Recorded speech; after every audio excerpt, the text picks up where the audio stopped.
Hi, I'm Dr. Shimama, and welcome to DocReply. This is a platform where doctors from different specialties will answer your health questions. Today is a psychiatry session. I sincerely apologize for the delay in releasing this session. Due to unforeseen circumstances, we were unable to contact Dr. Sudha as planned. Dr. Anjali has kindly stepped in and she will be answering our queries. Dr. Anjali is a practicing psychiatrist who works with individuals dealing with anxiety, stress, mood concerns, and sleep issues. So let's begin today's session, which will be covered in three segments. First, the question and answer. Second, myth or fact. And the third, the three practical tips. Let's start with the questions. Here is the first question from Maya. What is the difference between normal stress and a mental health disorder? Let's see what the doctor has to say about this. Stress is a part of life and we all feel it. But when it starts affecting your sleep, your appetite, your relationship, and it just doesn't go away, that's when we start thinking of a mental health condition. So it's not just what you feel, it's how long and how deeply it affects your life.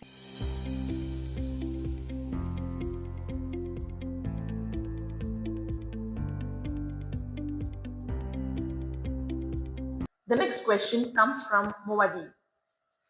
Are psychiatric medications safe for long-term use? Can I stop it if I feel better? This is one of the most common concerns I hear, and it's completely valid. Yes, many of the psychiatric medications are safe for long term use when monitored properly. I often tell my patients if you have conditions like diabetes, you wouldn't suddenly stop insulin just because you feel better, right? Mental health works similarly. Feeling better usually means the treatment is working. So instead of stopping on your own, always talk to your doctor. And we may reduce or stop gradually but safely.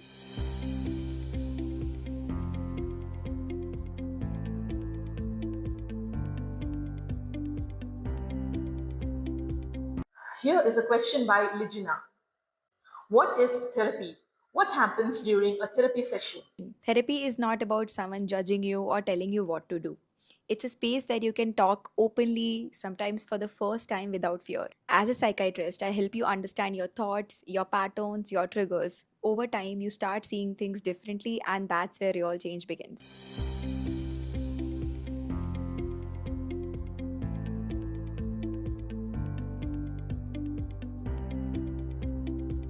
One of our viewers asked, how can we reduce the stigma around mental health in our society, especially when many people feel that talking about it damages one's reputation? We need to start treating mental health like physical health. If someone has a fever, we don't judge them. So, why judge someone for having anxiety or depression? The more we talk about it openly, the more we normalize it, and that's how stigma reduces.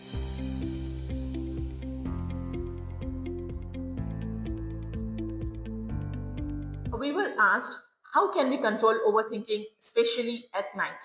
Nighttime is when the world gets quiet, but your thoughts start getting louder.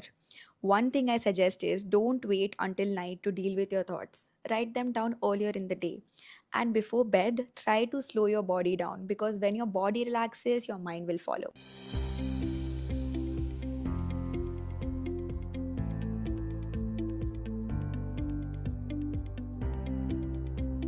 Let's take the next question from Danish.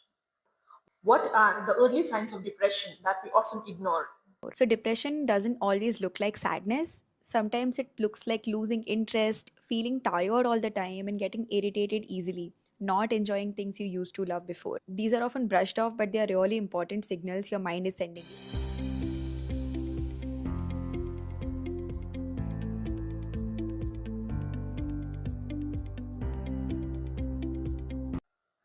This question is posed by Nabasa. I came across a person who thinks of harming himself. Is he dangerous to others? What is the treatment? Let's hear the doctor's explanation. Okay, so when someone says they are thinking about harming themselves, the most important thing is take it seriously. It doesn't mean they are dangerous to others, it means they are in pain. They need support, not fear or judgment. Encourage them to speak to a professional, and if needed, stay with them and seek immediate help.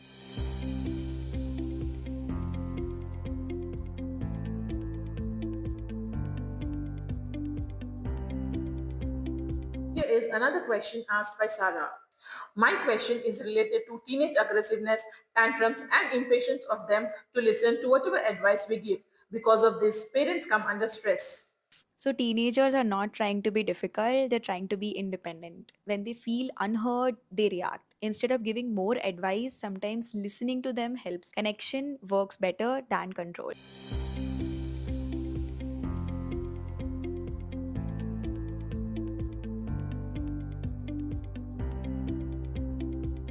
Up next, a question by Malay. I'm a children's dentist. How to deal with anxious parents and fearful patients, and above it, how to make ourselves calm while facing them. So, when someone is anxious, they're looking for reassurance. If you stay calm, speak gently, and explain things clearly, they start calming down too. So, your emotional tone sets the environment.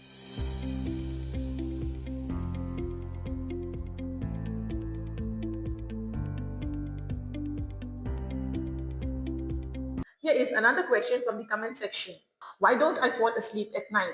Since 10 years, I'm facing this issue. So, if sleep has been a problem for years, it's not just bad luck. It usually has underlying causes like anxiety or some different habits. The good news is there are structured ways to fix it, but it needs consistency and sometimes professional help.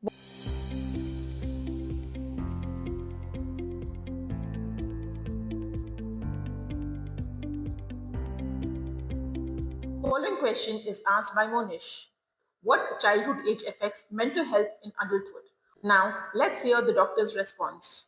Our early experiences shape how we see the world and relationships, but they don't trap you forever. With awareness and support, people can change deeply, even patterns from childhood.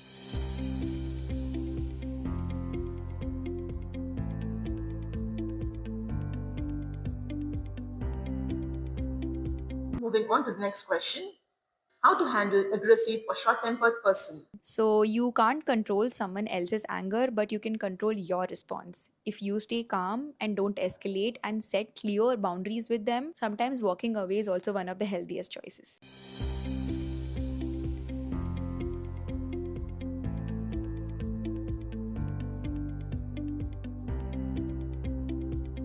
A viewer asked, my husband has anxiety issues for 2 years and is still on psychiatric medications. Why does nothing seem to work for him? Change the doctor as well and some notifications as well. So, this can be frustrating, I understand. Sometimes it's about finding the right combination of medication, therapy, lifestyle. But mental health treatment is not always instant, it is a process. So, don't lose hope. Adjustments often lead to improvement.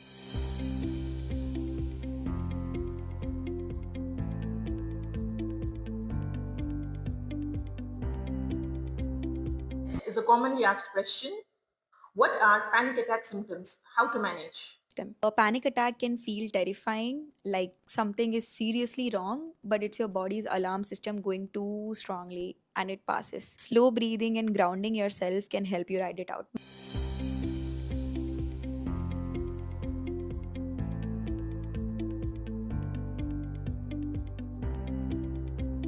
Next question by a viewer. After giving birth, I feel depressed and cry without any reason. How can I overcome this? Let's hear the doctor's answer. After childbirth, many women feel overwhelmed, sometimes low and tearful, and they often feel guilty about it too. But this is a common and treatable condition. You're not a bad mother, you're going through a phase that needs support and care.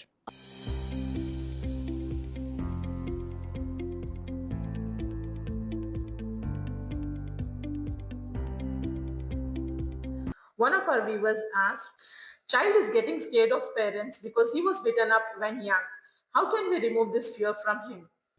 So, when a child becomes fearful, it means trust has been affected. The way forward is not discipline, but safety, patience, and reassurance. Over time, consistent kindness rebuilds trust.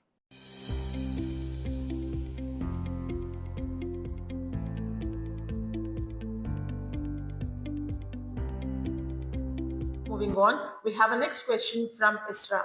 How to deal with student stress during exams? So, I see so many students who are capable, but they get overwhelmed. The focus should shift from what if I fail to what can I do today. Break your study into small parts, take care of your sleep, and remember your marks don't define your entire life.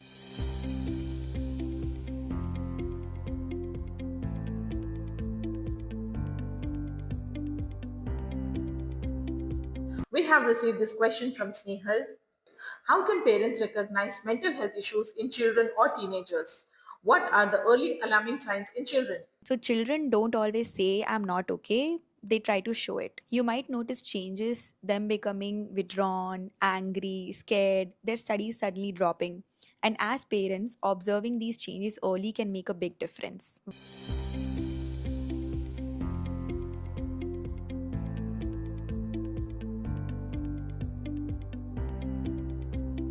Our next question is from Sheikh Moinuddin. What are the most effective ways to manage stress or anxiety without medications? I always say medication is just one tool, not the only one. So, simple habits can make a big difference. For example, getting proper sleep, moving your body, practicing breathing exercises, and even reducing caffeine. But consistency is the key. Small steps done daily makes a big difference.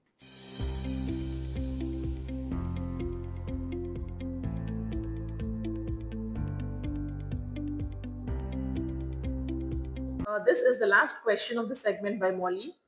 Why do I get angry or emotional quickly? How can I improve my relationship with others? If you find yourself reacting quickly, getting angry or emotional, it usually means something deeper is going on. It's not about suppressing emotions, it's about understanding them and learning to pause before reacting. That pause can change relationships.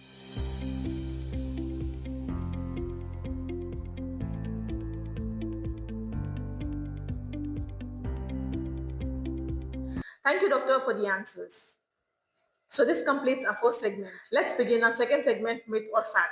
Doctor, please help us clear the confusion by answering if this is a myth or a fact. Here is the first one. Medications turn people into zombies or alter personality. This is a myth. The aim of medication is actually the opposite to help you feel more like yourself again. If someone feels dull, overly sleepy, or emotionally flat, it usually means that the dose or medications will need some adjustment, and not that all medications do this. Medication is addictive. This is a myth. Most psychiatric medications, especially antidepressants and mood stabilizers, are not addictive. Some medications do need careful monitoring, but they don't create craving or dependence in the way people usually fear. Some medications do need careful monitoring, hence, you should take it with supervision. Lifestyle factors like sleep, stress, trauma affect mental health. This is a fact. Your sleep, daily routine, stress levels, and past experiences directly affect how your brain functions. That's why, even with medications, we always work on lifestyle, and because both go hand in hand. Psychiatric hospitals are like prisons. This is a myth. Psychiatric hospitals are meant for care, safety, and stabilization. People are admitted when they need close support and not punishment. They have a freedom to roam around, go anywhere, and do whatever they wish to do. Genetics can play a role in mental illness. This is a fact. Some conditions do have a genetic component, but genetics is not destiny. Environment, coping skills, your support system, and treatment make a huge difference. Mental illness is caused by supernatural forces. This is a myth. Mental health conditions have a medical, psychological, and biological explanation. People need treatment and support, not fear or blame. Mental illness is permanent and untreatable. This is a myth. Many people recover completely, and many others learn to manage their condition very well. With the right treatment, people can live stable, meaningful lives. Electroconvulsive therapy is outdated and harmful. This is a myth. ECT is a medically supervised treatment used in specific conditions. It is very different from what is shown in movies, and when used correctly, it can be life saving. It is one of the greatest treatments. Stress can physically affect the brain and body. This is a fact. Stress doesn't stay only in your mind, it affects sleep, digestion, immunity, hormones, and even concentration. That's why chronic stress shouldn't be ignored. Mental health problems go away on their own. This is a myth. Mild stress may improve with time, but persistent problems usually need attention. Ignoring them often makes them more difficult to treat later.